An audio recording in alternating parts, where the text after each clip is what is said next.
Hello.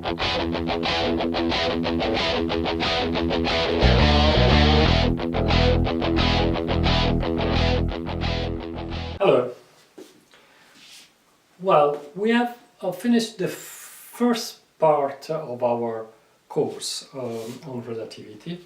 We have discussed the energy formula. That is the last part of our lectures on special theory of relativity. Today we start with a new important chapter, that is the general theory of relativity.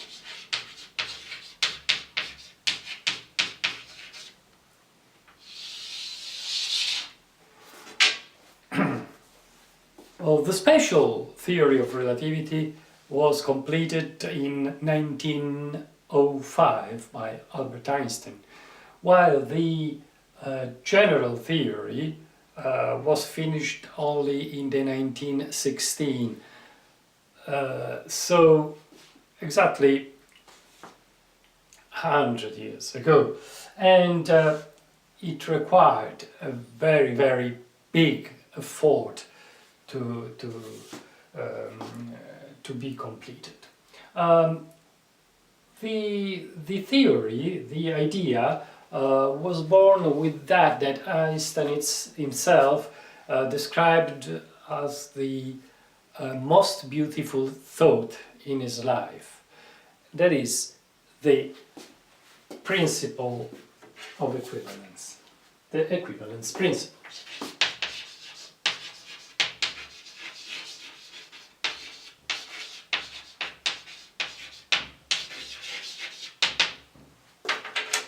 What is the equivalence principle? Well, it comes out from a very, very simple consideration. It is the following. Suppose that we have a box with a person inside on the surface of a planet, for instance on the surface of Earth. And as we know, and suppose that this box, this little room, is closed without any window, so that the person inside can't see anything outside. Okay, as we know, this person here is subject to a gravitational force that is directed downwards. Okay, and so the man or the woman standing inside cannot say anything about what is outside, but for sure can say that it is subject to a gravitational force. Okay, the same situation will happen if we have the same little room with the person inside traveling in the outer space far from any gravitational body. Okay, so this is another situation. This is the empty space with a constant acceleration in the vertical, suppose in this vertical direction. What is the effect on the person inside the box? Well, if the acceleration of the room in this direction is as the same absolute value of the gravitational acceleration of the planet, what the person will feel inside the box is exactly the same. A force pushing him or her just downwards. So these two situations are perfectly equivalent. Okay, so we can we can put an equal sign, just to say, to emphasize that these two situations are perfectly identical. We have to be more precise, because it is not perfectly true. I mean, this is true if the dimension of this box is much smaller than the dimension of the planet in this case. And in this case it is not, because I've done the planet small, no? But if we have, the reason of that is that in a case like this, as the force is directed towards the center of the body, I have like this here, and here the border of the box, I should have a force converging, so the two lines of force are not parallel in this case. But if you consider a quite big planet, suppose the dimension of the Earth compared to the dimension of a normal room, you can consider the surface flat, so the radius of curvature is very, very big, and so all the forces acting inside the room are parallel, okay? And this is exactly the same situation here, okay? To be precise, we say that these two situations are locally equivalent. With locally, we mean that it's just in a small range. Okay. Well, let's go on with this consideration, and then we know that suppose that in this room here, moving upwards with a certain acceleration, a beam of light comes in through a little hole here and goes through the room until it touches the other wall. Okay. We know that if the box is standing still, the light beam will hit the other wall exactly at the same level of the entering point. Okay, but what happens if the box is going upwards?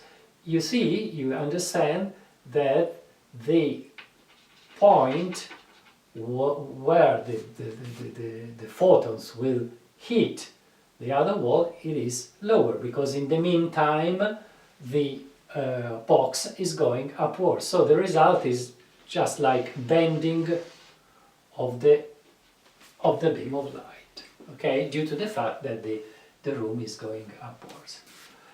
Okay, so what Einstein obtained from this simple mind experiment is just that if we do the same here, where we have a gravitational field,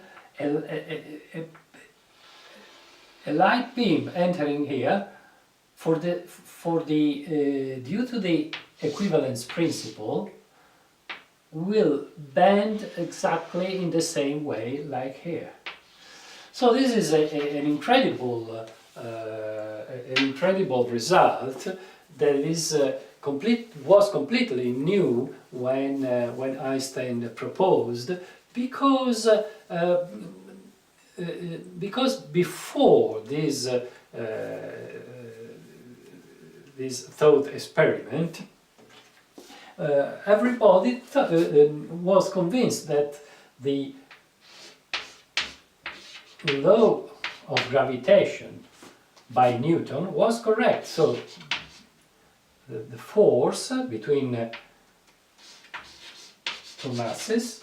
In this case, suppose the mass of the man and the mass of the planet.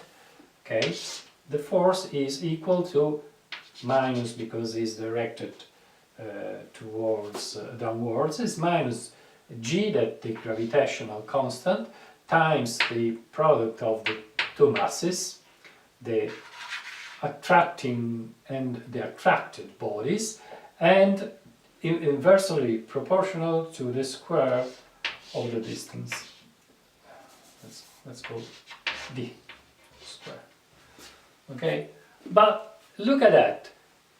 As we know, and we knew that the photons, so the light, has no mass at all, in this case, considering this experiment here, the formula, the Newton formula,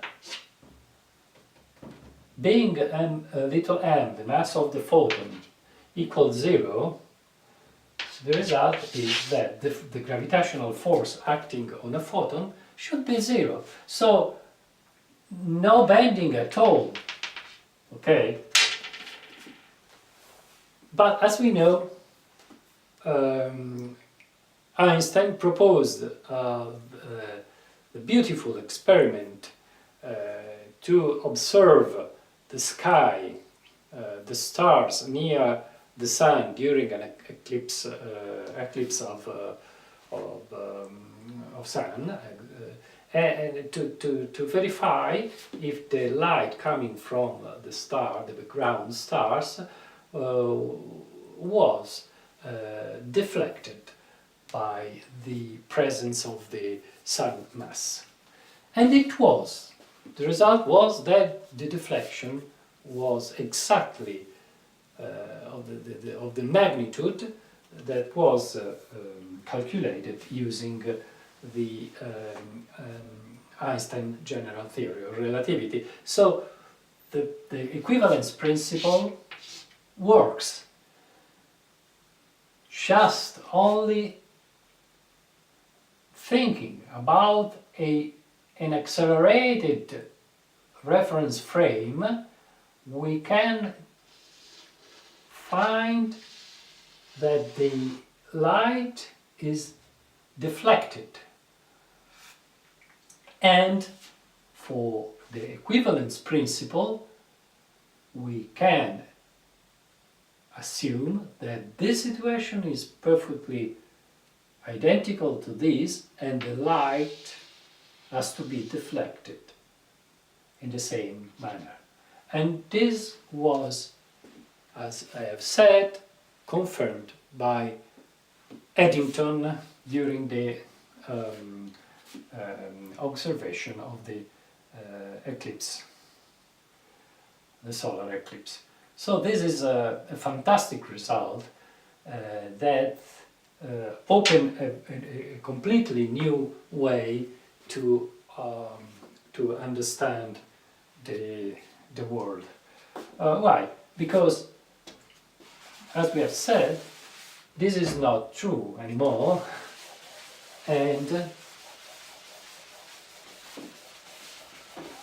we must assume that if I've got a star here, and suppose this is the sun, and the light coming from the star passing near the surface of the sun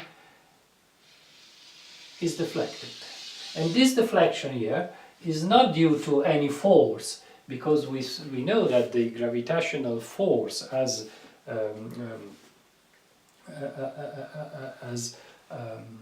written by Newton, it is not true. And so some new interpretation of this deflection has to be introduced.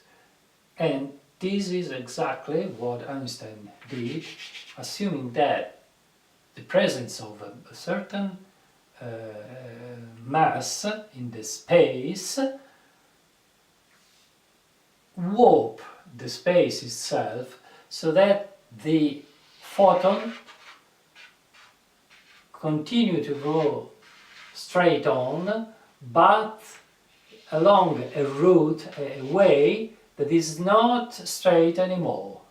So it is like just when a car is driving along a road, okay, continuing to follow the same direction, but the road curves, and so the car do the same, but it does not change the direction relative to the road.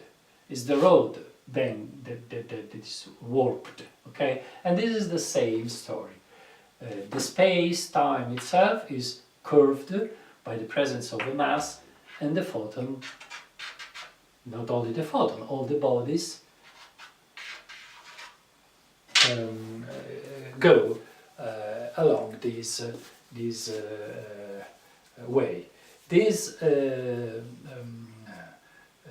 new way of seeing the reality is completely new. And the name of this path here is geodesic. The geodesic is the shortest curve that the body can run in a curved space-time. Okay, and this is the fundamental result. Okay. What we can say more? We can say that the equivalence principle has another interesting interpretation that is related to the inertial reference frames. We know that if you have our box in the empty space without any masses around, a person inside will float in the room without any weight. This is an inertial reference frame. For the equivalence, because of the equivalence principle, we can say that this other one is an inertial reference frame as well. And this is very important because we will use this important result for the calculation that we will do in the following lectures. Okay, for now I think that it is enough, and see you soon. Thank you very much.